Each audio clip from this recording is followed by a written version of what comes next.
Regarde! La famille s'agrandit. Oh, trop mignon! Comment on va l'appeler? Marcus. Bah non, il y a déjà Marcus le ficus. Ah oui, pardon Marcus. Alors on va pas l'appeler Marcus. Ah, laisse-moi réfléchir.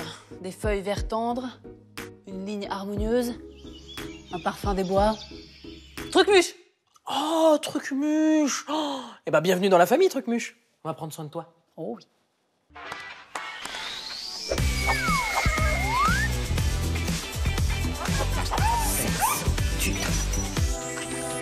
Lui, c'est Marcus, elle, c'est Philomène, et là, c'est Lala. Tu vois, Trucmuche, la famille, c'est ce qu'il y a de plus important. On s'aime, on fait attention les uns aux autres, comme dans toutes les familles.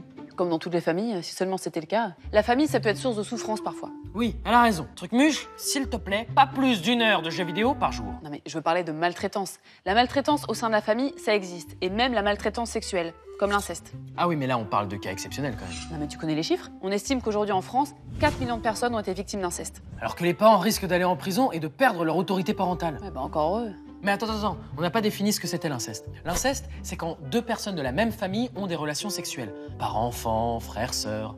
Et c'est interdit. Ça vaut pour un père avec son enfant ou un oncle avec sa nièce par exemple. Mais ça vaut aussi pour la famille élargie, comme les beaux-parents ou les conjoints par alliance. Donc concrètement, quand un enfant ou un adolescent est victime de viol ou d'agression sexuelle par un membre de sa famille, on parle d'inceste. Pénétration vaginale, orale ou anale, y compris avec les doigts ou avec un objet, mais aussi attouchement sur les parties intimes, baisers forcés, actes de masturbation, d'exhibitionnisme, tout ça, c'est l'inceste. Mais c'est quoi la différence avec un pédocriminel alors? En fait, on parle d'inceste quand adultes et enfants font partie de la même famille. Si c'est pas le cas, on parle de pédocriminel. Je me souviens de ce film. Tu vois une mère qui regarde son fils en souriant et qui est en train de jouer avec son grand-père. Et d'un coup, son regard se fige.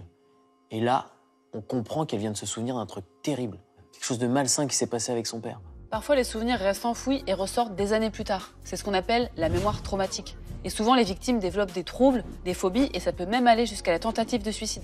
Au fait, est-ce qu'un mineur peut être coupable d'inceste? Je veux dire, un frère et une sœur, par exemple. Bah tiens, ils en parlent là, sur le site On s'exprime. L'inceste entre 2 personnes mineures de la même famille peut être également condamnable si les faits ont été commis avec contrainte, violence, menace ou surprise. Elsa nous demande pourquoi Trucmuche? C'est Elsa? Parce que si c'est encore Elsa, tu peux lui dire que les prénoms, Non. c'est... C'est Ilham, 15 ans, qui nous demande comment on fait pour savoir si on est victime d'inceste. Et c'est vrai que c'est pas facile d'avoir les idées claires alors que c'est quelqu'un de ta famille, que tu aimes. Mais tu vas quand même ressentir un malaise, une gêne, une espèce d'atmosphère malsaine, quoi. Atmosphère malsaine, c'est un peu vrai. Bah, en fait, si l'adulte te dit « personne doit savoir, c'est notre petit secret », s'il fait pression sur toi, si ce qu'il fait te dérange ou s'il t'écoute pas, bah, rappelle-toi qu'une relation sexuelle entre un parent et un enfant, c'est pas ambigu, c'est interdit. Caresse, attouchement, masturbation, fellation, pénétration, c'est non. Et même si on essaie de te montrer des photos ou des vidéos, c'est non. Eddie, tu m'apportes l'arrosoir, s'il te plaît? Tu sais ce qu'il y a de chelou depuis tout à l'heure? Non, c'est quoi? C'est que t'as fait aucune blague lourde. Attends, je vais pas faire des blagues sur l'inceste quand même. Donc alors, tu dis rien? Bah, ça m'a un peu calmé comme sujet. Ça, c'est l'un des pires trucs avec l'inceste. De quoi? Le silence. C'est pour ça qu'il faut en parler. Non mais franchement, à qui tu peux avoir envie de parler de ça? Alors l'envie, peut-être pas, mais le besoin. Donc une infirmière scolaire, une association, un prof en qui on a confiance, ou même les parents d'un ami. Moi, j'ai une pote à qui c'est arrivé. Ah ouais, t'as fait quoi du coup? On a appelé le 119. Le 119, c'est un numéro pour les jeunes en danger, gratuit et anonyme, disponible 24 heures sur 24 et 7 jours sur 7. J'ai reçu un message anonyme là, qui demande ce qu'on peut faire quand on est victime. La première chose à faire, c'est trouver un adulte de confiance à qui en parler ou appeler le 119. Ensuite, il faut aller porter plainte au commissariat ou à la gendarmerie. Tu seras entendu seul par quelqu'un qui saura t'écouter. Mais rassure-toi, l'agresseur n'est pas au courant de la plainte tant que t'es pas en sécurité. Et c'est vraiment pas facile de porter plainte. C'est pour ça, encore une fois, qu'il faut trouver un adulte de confiance pour t'accompagner. Eddie, elle va comment ta pote?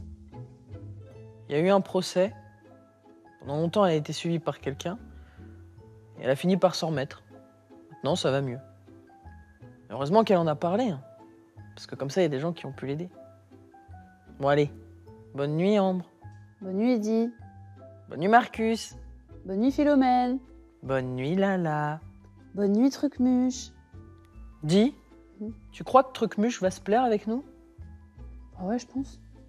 Et tu crois que son prénom